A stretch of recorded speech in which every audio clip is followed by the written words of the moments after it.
Bonsoir, ravi de vous retrouver pour passer ce moment ensemble et continuer notre méditation sur la parole de Dieu. Avant d'aller plus loin et de continuer, je vous invite à prier.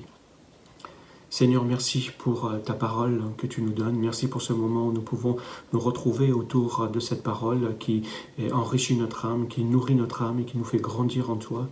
Aide-nous aussi par ton esprit à pouvoir nous laisser interpeller, pouvoir nous laisser purifier par ta parole et par ton esprit afin de grandir, d'être en communion avec toi et de ressembler de plus en plus à Jésus-Christ. Amen. Pour simplement rappeler le verset de la semaine dernière, qui était dans Jacques au chapitre 19, qui nous disait ceci: « Mes frères et sœurs, si quelqu'un parmi vous s'égare loin de la vérité et qu'un autre l'y ramène, que se passe-t-il ? Il le sauvera de la mort tout simplement et permettra le pardon d'un grand nombre de péchés. » Voilà comment nous avions terminé sur Jacques. Ce soir, notre objectif, ce sera de voir que lorsque Dieu nous pardonne de nos péchés grâce au sacrifice de notre Seigneur Jésus-Christ, nous recevons la vie éternelle qui nous est communiquée par le Saint-Esprit et que par cette nouvelle vie, Dieu nous donne la possibilité de vivre en communion avec lui et d'être sûr que nous sommes en communion avec lui. Pendant quelques mercredis, nous allons examiner les lettres de l'apôtre Jean. Rappelez-vous que lire la lettre de Jacques, c'était comme si que l'on assistait à un cours sur la vie chrétienne et sur ce que c'est que la véritable foi. Jacques nous a dit que ce qui était bien, ce qui était mal dans la vie authentique d'une foi en Jésus-Christ. Mais après la fin d'un cours, viennent les examens, viennent les tests. Et les lettres de Jean, nous donnent les éléments du test sur la foi chrétienne authentique. Il va nous donner les moyens de tester ce qui est dit, ce qui est fait, pour savoir si c'est vraiment authentique, pour savoir si c'est juste aux yeux de Dieu, ce que nous vivons. Et puis, comment être sûr de savoir que l'on croit au vrai Fils de Dieu, et comment savoir que l'on a vraiment la foi. Et comment est-ce que nous pouvons savoir quelle est la vérité sur ce que nous disons, sur ce que nous faisons, et puis sur ce que les autres aussi disent et font. Donc après avoir examiné un petit peu les lettres de Jacques, nous allons regarder donc ce que Jean nous enseigne sur la foi authentique. Jean va nous proposer 3 tests, des tests fondamentaux, qui vont répondre justement à ces questions que nous venons de nous poser et qui vont nous permettre à tout un chacun de se situer par rapport à Dieu. Donc de savoir qui a la véritable foi dans le vrai Fils de Dieu pour avoir la vraie vie. Jean, qui il était, c'était un disciple de Jésus, un disciple assez spécial. Il faisait partie de l'un des 12 disciples qui était très proche de Jésus et qui a marché avec lui pendant 3 ans pour accomplir l'œuvre de Dieu dans le ministère de Jésus. Donc Jésus a enseigné, il a guéri et il a aidé les gens à connaître le seul vrai Dieu. Et Jean était l'un des 2 fils de Zébédée qui l'accompagnait dans ce ministère. Donc son frère s'appelait Jacques, qui était également l'un des 12 disciples. Mais ce n'était pas le Jacques qui a écrit la lettre que nous avons médité les fois précédentes. Jean est connu pour être l'apôtre de l'amour, mais en dépit de cette réputation d'apôtre de l'amour, Jean avait un tempérament assez vif. D'ailleurs, Jésus l'a confirmé et il lui a donné, lui et son frère, le nom des fils du tonnerre, parce que c'était assez vif quand même. Jean était l'un des plus jeunes disciples, était même le plus jeune des disciples de Jésus. Et Jésus a demandé à Jean donc de prendre soin de sa mère, Marie, lorsqu'il était en train de mourir sur la croix. Et Jean est aussi celui qui a écrit 5 livres du Nouveau Testament. Il a écrit donc l'évangile de Jean, qui retrace quelques éléments de la vie de Jésus. Il a écrit 3 lettres, 1, 2, 3 Jean, qui sont des lettres qui sont adressées à des chrétiens pour les fortifier dans la foi. Mais il a aussi écrit l'Apocalypse, qui parle des révélations que Dieu lui a données concernant les événements de la fin des temps. Et dans l'évangile qu'il a écrit, Jean s'appelle lui-même le disciple que Jésus aimait. Il est connu, encore une fois, pour être le disciple de l'amour. Pourquoi ? Parce que l'amour comme vous le verrez dans la suite de nos méditations, c'est un des sujets sur lesquels il écrit souvent. Il en parle beaucoup. Le sujet de l'amour, de la foi et de la vérité sont très importants et reviennent souvent dans les lettres de Jean. Et dans ces lettres aussi, Jean nous apprend à centrer notre vie sur Jésus et à le connaître lui et à lui obéir lui seul. Il nous apprend également à faire face à l'avenir, mais avec confiance. Et il nous donne les éléments pour tester à quel point notre foi est authentique. Ensuite, il va nous encourager dans ces lettres à aimer et à vivre, mais aussi à partager et à donner en ayant foi dans le seul vrai Dieu, c'est-à-dire Jésus-Christ, le Fils du Dieu vivant, Jésus humain et divin. Donc si la lettre de Jacques nous a enseigné sur les œuvres authentiques de la foi, les lettres de Jean vont nous expliquer comment tester cette foi authentique. Est-ce que vous connaissez des synonymes qui vous viendraient à l'esprit du mot « centre » lorsqu'il est utilisé comme un nom, et puis lorsqu'il est utilisé comme un verbe, c'est-à-dire être centré. Lorsqu'on l'utilise comme un nom, on peut trouver des synonymes comme par exemple milieu, l'axe, le cœur, l'intérieur. Mais en tant que verbe, on peut trouver des synonymes qui nous parlent de se concentrer, s'orienter, se focaliser, porter notre attention. Donc si vous voulez atteindre une cible, qu'est-ce qu'il est souhaitable de viser ? Et que se passe-t-il lorsque vous ne faites pas du tout attention au centre de la cible que vous voulez atteindre ? Pour chacun d'entre vous, quelle est la chose la plus importante dans votre vie ? Cette chose peut être une personne, ça peut être une idée, un but, un objectif. En tout cas, c'est ça le centre de votre vie. Aujourd'hui, la plupart des gens se placent eux-mêmes au centre de leur vie. La chose la plus importante pour eux, c'est d'être heureux. Mais certaines personnes placent leurs enfants, leur famille, leur carrière, ou même pour certains, leurs animaux domestiques, comme le centre de leur vie. D'autres vont centrer leur vie sur un seul objectif, comme par exemple gagner une médaille aux Jeux Olympiques, ou réaliser un objectif dans leur vie, un objectif bien précis. Mais tant qu'elles n'ont pas atteint ce but, elles continuent à vivre et essaient d'atteindre ce but. Mais une fois que ces personnes ont atteint leur but, elles ne savent plus quoi faire de leur vie par la suite. Ces personnes se sont concentrées sur un seul but et unique but, et une fois qu'elles l'ont atteint, bouf, elles s'ennuient. Donc le titre de ce que l'on a vu dans le livre de Jacques, c'était « Les œuvres de la foi authentique ». Et le titre qui va englober toutes les méditations de la lettre de Jean, ça va être en tout cas « Les tests de la foi authentique ». Aujourd'hui, donc, nous allons poursuivre cette méditation sur la foi authentique en commençant par la première lettre de Jean. Le titre, pour résumer la méditation d'aujourd'hui, c'est en fait de voir que la foi authentique commence en centrant notre vie sur la parole de vie, c'est-à-dire sur Jésus-Christ qui est cette parole de vie. La première lettre de Jean, vous le savez peut-être ou peut-être pas, a été appelée le Sanctum Sanctorum, c'est-à-dire que c'est le Saint des Saints dans le Nouveau Testament. Pourquoi ? Parce qu'il nous fait traverser, il fait traverser le croyant le pas de la porte du royaume des cieux et le fait entrer dans la présence du Père, où il est en communion avec Dieu lui-même. Ce privilège, il n'est pas accordé à tout le monde, seulement à ceux qui placent leur foi et leur confiance en Jésus. Donc leur foi les introduit dans une famille, dans la famille de Dieu, où ils ont un lien particulier et affectif avec Dieu le Père et aussi les uns avec les autres membres de la famille. Donc Jean nous parle du centre parfait de notre vie. Et dans sa première lettre, il va parler à sa famille chrétienne et il va les aider à savoir ce qui est le plus important dans la vie. C'est-à-dire centrer la vie sur la parole de vie. C'est quoi ? C'est centrer la vie sur Jésus. Parce que Jésus est la parole de vie. Mais que signifie centrer notre vie sur Jésus ? Ça veut dire centrer notre vie sur Jésus, c'est comme viser le centre de notre vie chrétienne. Jean va aussi nous dire que ce qu'il faut faire lorsque nous manquons justement de viser, d'atteindre ce centre ou cette cible-là. Donc commençons la lecture dans la première lettre, dans le premier chapitre. Nous vous annonçons le message de celui qui est la vie. Nous vous annonçons ce qui était dès le commencement.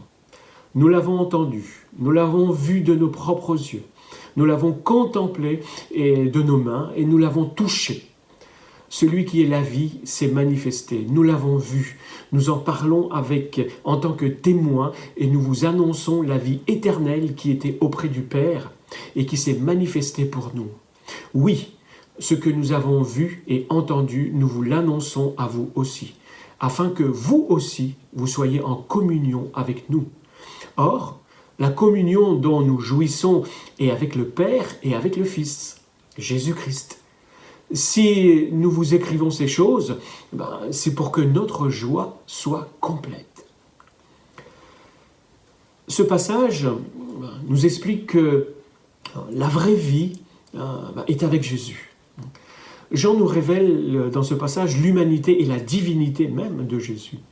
Mais pourquoi Jean peut-il témoigner avec autant d'assurance de Jésus ? Jean avait personnellement participé au ministère de Jésus, à sa vie, de façon très intime. Jean connaissait Jésus. Il a suivi Jésus pendant environ 3 ans. Jésus était son professeur, il a été son maître, mais il était aussi son ami. Jean a vu, comme il le dit, il a entendu, il a touché même Jésus de ses mains. Il a vécu une vie authentique avec Jésus. Et il a fait de Jésus le centre de sa vie lui-même. Et aujourd'hui, Jean désire que tout le monde sache la vérité sur Jésus. Mais quel est le message de Jean à propos de Jésus ? Donc Jean va appeler Jésus la vie ou la parole de vie. Il va dire qu'au commencement, et on le lit dans la Genèse, Dieu parle et la vie apparaît. Donc les paroles de Dieu ont créé la vie. Et dans son évangile, Jean a lui-même écrit que Jésus était la parole qui est devenue humaine. Jésus était avec Dieu au commencement. Puis un jour, dans l'histoire de l'humanité, Dieu a parlé. Et Jésus est venu, il s'est incarné, il a vécu parmi nous. Jésus est donc pleinement Dieu et il est pleinement homme. Il est 100% Dieu, 100% homme. Et c'est un mystère que nous ne pouvons pas saisir. Mais quel est le but du témoignage de Jean ? Vivre la vie, c'est bien plus que respirer et manger. Et Jean veut que ses lecteurs sachent que Jésus est la chose la plus importante dans la vie. Dans l'évangile donc qu'il a écrit, Jean nous rapporte les paroles de Jésus qui dit lui-même « Je suis venu afin que les hommes aient la vie, et une vie en abondante, pas une petite vie. » Donc Jean désire que ses lecteurs vivent une vie centrée sur Jésus pendant leur existence terrestre et qu'ils soient certains d'avoir la vie éternelle en Jésus-Christ. Donc Jean a écrit pour que nous soyons aussi proches de Jésus qu'il a été lui-même. C'était sa joie de vivre avec Jésus. C'était sa joie aussi d'écrire pour parler aux autres de son Seigneur et de la façon d'avoir une vie qui met en communion avec Dieu. Jean partage donc avec les autres, avec ses frères et sœurs, ce qu'il a vu, ce qu'il a appris de Jésus, afin que leur joie, eux aussi, soit totale. Donc, quel message Jésus est venu transmettre ? Je vous invite à le lire dans les versets 5 à 7. Voici le message que nous avons vu, entendu de Jésus et que nous vous annonçons. Dieu est lumière et il n'a aucune trace de ténèbres en lui. Si nous prétendons être en communion avec lui, c'est-à-dire avec Dieu, tout en vivant dans les ténèbres, nous sommes des menteurs et nous n'agissons pas comme la vérité l'exige. Mais si nous vivons dans la lumière, tout comme Dieu lui-même est dans la lumière, alors nous sommes en communion les uns avec les autres, et parce que Jésus, son Fils, a versé son sang, nous sommes purifiés de tout péché. Donc, qu'est-ce qui vous vient à l'esprit lorsque vous pensez à la lumière ? Vous allez me dire le contraire, très certainement l'obscurité. Jésus lui-même a dit que la lumière c'est une bonne chose et que les ténèbres c'est une mauvaise chose. Ça, nous ne pouvons pas le contredire là-dessus. Jean a appris donc cela de Jésus lui-même et il a écrit dans les évangiles que Jésus a dit « Moi, je suis la lumière du monde. Celui qui me suit ne marchera pas dans les ténèbres. Il aura la lumière de la vie. Il n'y a pas de ténèbres en Dieu. » Donc, qu'est-ce qui vous vient maintenant à l'esprit lorsque vous pensez à Dieu en tant que lumière? Ça peut être quelque chose qui vous éclaire, la visibilité, la chaleur, donc votre chemin qui est éclairé, donc pas de ténèbres. Donc, si l'on compare la vie chrétienne à une vie qui est sans Jésus, c'est comme comparer la lumière aux ténèbres, nous dit Jean. Si nous disons que nous sommes chrétiens, mais que nous vivons comme ceux qui vivent dans les ténèbres, sans Jésus, nous ne vivons pas réellement dans la vérité de Jésus. Notre façon de vivre et nos paroles doivent être en cohérence pour montrer que nous vivons dans la vérité et dans la lumière de Dieu. Donc, que nous dit Jean sur la façon de marcher dans la lumière de Dieu? Qu'est-ce que ça signifie? Si nous vivons dans la lumière que Dieu nous donne, en faisant ce qui est juste et en obéissant à la loi royale, rappelez-vous de ce que Jacques dit, la loi de l'amour, alors nous montrons que nous vivons comme Dieu l'a prévu. Nous sommes donc encouragés par Dieu et nous nous encourageons aussi mutuellement les uns les autres en tant que communauté de foi à continuer à avancer. Mais lorsque nous commettons le mal, nous nous en rendons compte puisque nous sommes dans la lumière. Et nous pouvons justement avoir confiance que l'œuvre de Jésus-Christ sur la croix nous purifie du péché. C'est ce que Jean voulait que ses lecteurs comprennent, c'est-à-dire comment le sang de Jésus les purifie de tout péché s'ils marchent dans la lumière. Donc il va leur dire, marcher à la lumière, ça signifie être obéissant à la loi de Dieu et croire dans la purification que le Saint-Esprit opère quand nous reconnaissons, quand nous confessons et quand nous nous détournons de nos péchés. Mais que se passe-t-il quand nous, chrétiens, nous continuons à pécher, lorsque nous péchons? Donc Jean va nous l'expliquer au verset 8. « Si nous prétendons n'être coupables d'aucun péché, nous sommes dans l'illusion, et la vérité n'habite pas en nous. Si nous reconnaissons nos péchés, Dieu est fidèle et juste, et par conséquent, il nous pardonnera nos péchés, il nous purifiera de tout le mal que nous avons commis. Si nous prétendons ne pas être pécheurs, nous faisons de Dieu un menteur, et sa parole n'est pas en nous. » Au chapitre 2, verset 1er, il nous dit ceci. « Mes chers enfants, je vous écris ceci afin que vous ne péchiez pas. Si toutefois, cependant, il arrivait à quelqu'un de commettre un péché, nous avons un défenseur auprès du Père. C'est Jésus, Jésus-Christ le juste, car il a expié nos péchés, et pas seulement les nôtres, mais ceux des gens du monde entier. » Dans ce passage, Jean parle de trois condamnations, avec un sursis, qui commence par le mot « si ». Donc Jean va expliquer 3 mensonges sur le péché. Premièrement, il nous dit que nous mentons si nous désobéissons à Dieu et nous ne marchons pas selon la vérité, tout en prétendant que nous sommes des chrétiens. Deuxièmement, il va dire que nous nous mentons à nous-mêmes et que la vérité n'habite pas en nous si nous prétendons que nous ne péchons jamais. Et troisièmement, il va nous dire que nous traitons même Dieu de menteur et que sa parole n'est pas en nous lorsque nous prétendons que nous ne péchons pas. Donc pour résumer ces trois si, il va dire que si nous ne reconnaissons pas que nous péchons, nous nous mentons à nous-mêmes. Et nous faisons également mentir Dieu. Et la parole de Dieu, la vérité, n'est pas en nous parce que nous sommes tous pécheurs. Mais lorsque nous reconnaissons, on va dire, nos fautes, c'est la repentance. Dieu est fidèle pour nous pardonner. Il est fidèle et juste pour nous purifier de notre péché. Il ne nous condamne pas. Donc les chrétiens qui suivent Jésus et qui marchent dans la lumière, ils continuent quand même à pécher. Nous savons que c'est vrai, par nature et par expérience. Mais parfois, nous ne voulons pas l'admettre, nous ne voulons pas le croire et l'accepter quand cela nous concerne personnellement, quand il s'agit de nous. Dans ce cas-là, nous nous mentons à nous-mêmes en disant « non, moi, je n'ai pas péché, moi, je n'ai rien à me reprocher, c'est pas de ma faute ». Jean nous dit que là, c'est un mensonge. Et il nous invite plutôt à nous repentir, à dire la vérité, à reconnaître nos fautes et à ne pas mentir devant Dieu, ni aux autres. Parce que lorsque nous reconnaissons notre péché, lorsque nous disons la vérité, dans ce cas-là, nous pouvons aussi le reconnaître, dire la vérité à Dieu.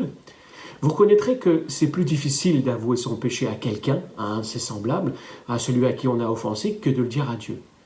Et si nous demandons pardon à Dieu sans avoir demandé pardon à celui que l'on a offensé, Dieu ne nous écoute pas. Mais lorsque nous y parvenons et que nous parlons à Dieu à ce moment-là de nos péchés, nous savons qu'il nous écoute et il nous pardonnera. Cette vérité est importante dans la vie chrétienne, elle est même fondamentale. Donc nous devons savoir et croire que Dieu est fidèle. Et nous pouvons compter sur lui pour nous pardonner et pour nous rendre notre vie propre de tout péché. Parce que si nous demandons pardon et qu'ensuite nous ne croyons pas que Dieu va nous pardonner, c'est comme si nous traitons Dieu de menteur lui aussi. Beaucoup de gens pensent que leurs péchés sont trop graves, sont trop importants pour s'approcher de Dieu et lui demander pardon. Mais le verset 9 nous donne une merveilleuse promesse. Et les pasteurs l'utilisent beaucoup, ils répètent ce verset de nombreuses fois aux personnes qui se sentent mal à propos de leurs propres péchés. Parce qu'il est important, c'est vrai, de se dire la vérité, à soi-même d'abord, à ceux à qui on a offensé, et puis de savoir que Dieu nous purifie. Parce que les sentiments de culpabilité peuvent nous blesser et nous accabler. Lorsque nous venons à Dieu avec nos péchés, nous pouvons avoir confiance qu'il va nous en délivrer. Dieu rend libre tous ceux qui cherchent son pardon. Mais comment est-ce que cela est possible ? Jean va le dire. Jean agit comme un père qui aime ses enfants et qui leur écrit et qu'il ne voudrait surtout pas qu'ils pêchent.